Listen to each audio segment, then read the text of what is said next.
Hey everyone, welcome back to my channel. Alexis here. So, guys, I did it. I graduated BMT.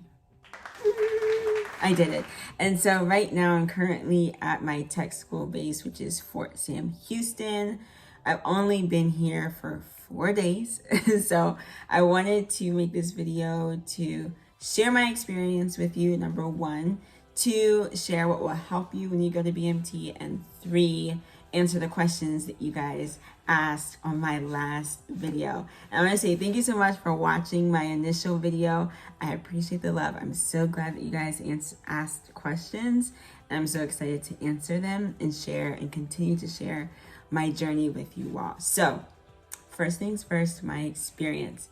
I would say that it was worth it in the end. I remember in BMT, all the people who were like in their 7th week, they're about to graduate, their advice was like, it gets easier. And in my brain, I'm like going through it and I'm in like week 5 and I'm like, I wouldn't tell that to people. I'm going to tell you guys that it's worth it in the end because my experience was very interesting. Starting off with, on day 3, I got a positive result for COVID. Yeah, a positive result for COVID, meaning I immediately left my flight and was in isolation for 10 days. 10 days with one other girl that was in my flight as well. And so for 10 days, we were in a hotel on base, had all our meals brought to us. We could not leave the room, but we did have our phone and we did have TV. So it wasn't all that bad because I watched the Super Bowl, I watched a lot of Family Feud, and there was like a Hunger Games marathon at some point. So the isolation did happen, but I am grateful because it happened very early within training. So I did not miss anything crucial towards the end.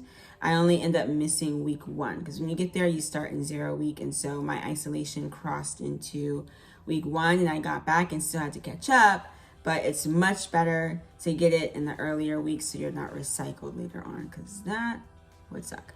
So that happened. That was the first very interesting thing because imagine like getting to basic and you want to be great and then you have COVID. That's basically what happened to me. I was so upset. I was frustrated. I almost cried.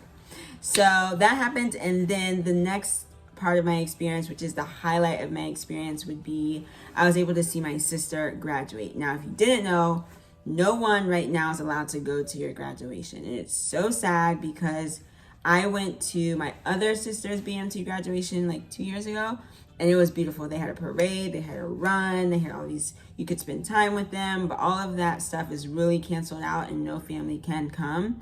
So for me to be able to see my sister graduate, who went 2 weeks before me, was amazing. And my MTI set that up for me. And so shout out to my MTI, Sergeant Pinto, because that made me so happy.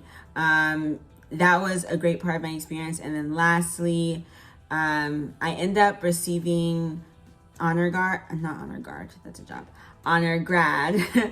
grad, which means that you are the top 10% of your squadron and you did well, like you did high enough, you scored high enough in all of the areas that you're tested in or all of your progress checks or PC. So you do a PC for drill, for RLA, your end of course exam, all of that's accounted for, and the top 10% get honor grad.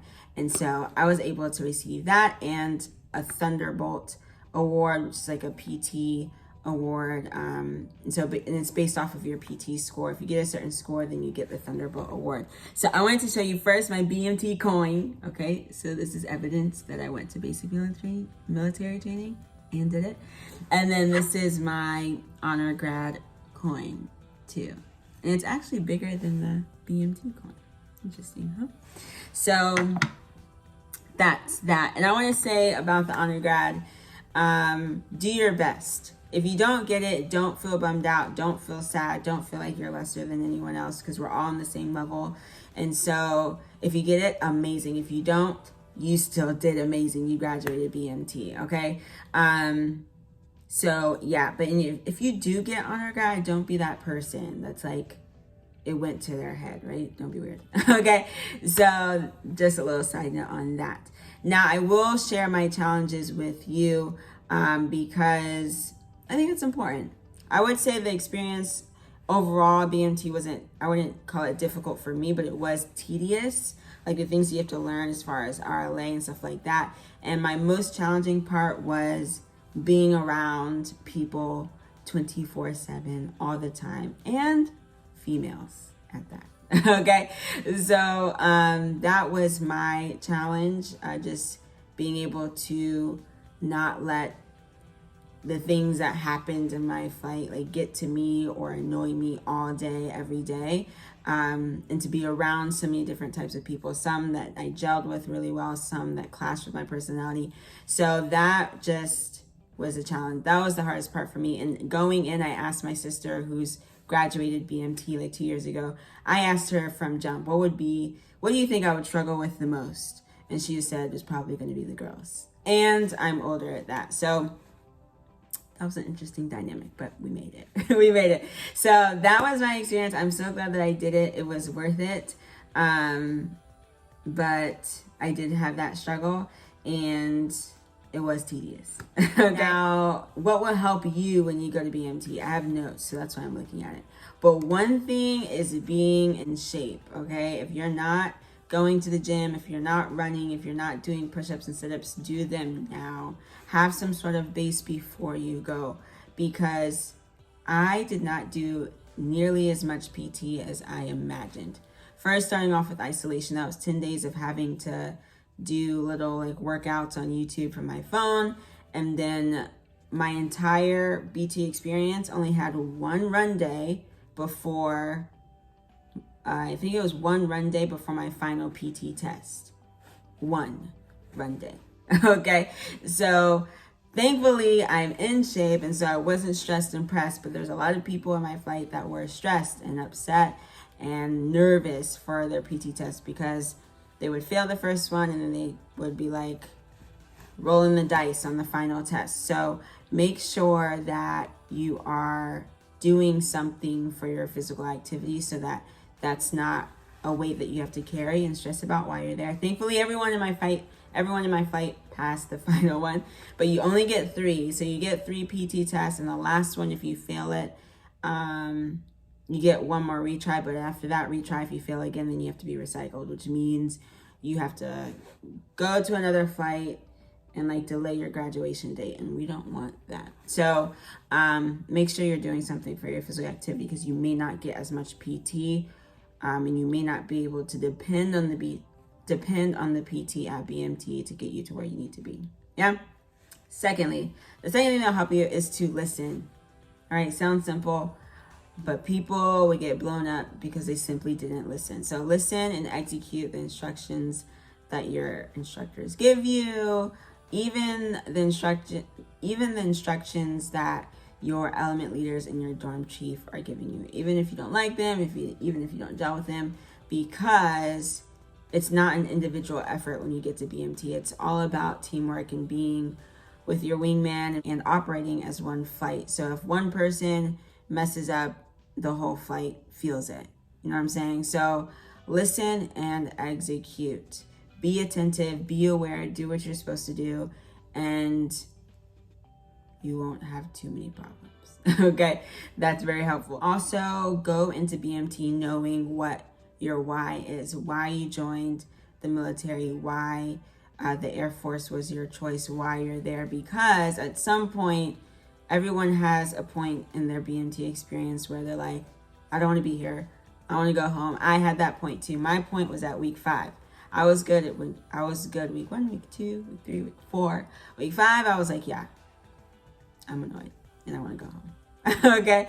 And, but reminding myself of why I'm there, and you guys know why I joined. And if you don't, make sure you watch my initial video. It's beyond me. It's bigger than me. It's bigger than any drama or pettiness or annoyance that I may be feeling in that moment. And that's what allowed me to keep pushing. So when you feel down, when you're annoyed, when you feel like you should leave, remind yourself and go back to why you joined, because it has to be strong enough to keep you pushing, because when you get there, your goal is to graduate. And so nothing should shake you hard enough to take you away from that goal. Your why should keep you standing there. Yeah. So know what your why is. That will help you get through it as well. And also, listen to me when I say this. When you get to BMT, everyone gets assigned a job, right? So like I mentioned earlier, there's element leaders, there's dorm chief. There's also things like road guard, bed aligner, shoe aligner, EC monitor, chow runner, and some other things. I would say avoid, well, I mean, it's up to you. If you don't mind being blown up by MTIs and being yelled out, chow runners for you. I was not a chow runner, did not want to be. Also, EC monitor gets blown up a lot. Oh my goodness, EC monitor was destroyed multiple times in my flight during BMT. EC monitor is a hard job. So if you don't want that stress, don't take that one either. And then when it comes to details means every morning and every night you have to clean your dorm. You have to set it up. It has to be set up in a specific way. And there's different crews. Yo, I was on latrine crew, and every time I was cleaning the latrine, I was like, I will tell the people who watch my videos not to be on latrine crew, girl. Don't do it. It's just a lot of stress. It's a lot of stress, and you're evaluated on it, you're inspected on it, and the latrine is something that's so hard to keep clean when there's 38 females in one dorm with hair. Okay, so that's what I'm gonna say about that. So pick your job wisely, friends. All right, so that's the second thing. Those are the things that will help you. The last thing I wanted to do in this video is address the questions that you guys asked on my initial video, which made me so happy, by the way. So the first one that I saw asked me about my ASVAB score. What was it like being Black in the Air Force or being Black at BMT? And my significant other. My ASVAB score, I believe it was like a 72. I believe that's what it was. And then, and to that, I did not put stress on myself as far as my score has to be this high or this is what I need to do, blah, blah, blah. But some jobs do need a specific score in specific areas. I'm a big believer that whatever I get is meant for me. So I just did my best and got what I got, friends. And then being back in the Air Force, I didn't feel any different, either any greater than or lesser than my white brothers and sisters. I was just there, just like everyone else. You get treated the same, get blown up the same amount, and get picked out the same amount. So no difference there. And then also significant other. So letters are a huge thing. I will say the mail system is slow. Okay, it's very, very slow. So people, your family could be writing you every single day that you're a BMT, and then you don't get any mail until week 3, because that literally happened to people, and then you get all of it at one time. So, but my significant other, he wrote me at least, I think it was at least once a week. And so those letters, that communication definitely helped. And also we got a phone call, one phone call every week. Now, if your flight is acting up, that's a privilege. A phone call is a privilege. So if your flight is cutting up, you may not get it. But we were able to get a phone call every week. So that's the time that you can talk to your significant other. That's the time that I talked to my significant other. I'm pretty sure I called him every phone call. So, yeah, so that helped as far as communication. The letters helped as far as keeping in touch with him as well. And it's a huge encouragement. So encourage your people that you love to write you, and to be by the phone when you call. Okay. Also, the second question I had was BAH at BMT. I did get my BAH at BMT, and that is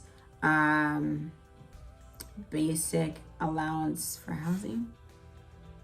I feel like those words are wrong, but it's a housing allowance, and it's based off of your zip code of your residence. So for me, I had to turn in specific paperwork to my leadership before I went off to BMT to make sure I would get it. And so I did get it while I was in BMT, and my pay came in real smooth. Some people's pay did not come in so smooth. I have a reservist wingman here now, and her pay is still jacked up. So it's really kind of like rolling the dice as far as if your pay comes in smooth or not. But mine did come in, and my BAH was there and still is there.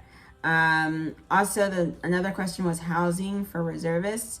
I saw someone reply, which is amazing, to that person. I'm not sure if you're talking about housing outside of tech school, because if that is the case, then I'd have to ask someone can you get government housing, all of that. But I know when you're at tech school, everyone's in the dorm. So reserves, guard, active duty, everyone's in the dorm for tech school. You all have housing. Yeah. And then the last one was pay. So the pay difference between reserves and active duty. It is a massive difference. Okay. Massive difference. But when you're on orders, which means anytime you're training, you're on orders, then you're getting active duty pay essentially. When you're not on orders, so when you're just doing your drill weekends, you're just getting paid for the drill weekend, which means it's very, very small and you could possibly pay a phone bill and some gas. So that's why it's crucial to get a job that translates well on the civilian side as a reservist, so that if you're just doing your drill weekends, your training still gets you a job that pays you well and you can provide for yourself or your family. Yeah. So those are the questions I wanted to answer. That was my experience. It was interesting. It got a little weird at times. It was frustrating, but it was worth it in the end. And I'm glad that I made it, even amidst my COVID and all of the appointments. I had so many medical appointments, guys. And at some point I felt like all I was doing was catching up. But I made it, did my best, and was able to get here. So I'm glad that I pushed through. And then make sure you adhere to those tips that I gave that would help you as far as being in shape, listening your why, and picking your jobs wisely and volunteering wisely. And then those questions as well. So I will try to keep you guys updated as much as I can while I'm here. I haven't even started my classes yet. This whole week that I'm here, my first week that I'm here, is a lot of in-processing briefings. And then next week is when I start my classes on the 29th of March. Let me know what you guys want to see or hear. If you have any other questions, ask them, and I'll do another follow-up video. But again, thanks for watching. Make sure you subscribe, turn on your notifications so that you get the notification when my next video comes out. And I'll see you guys in the next video. Peace.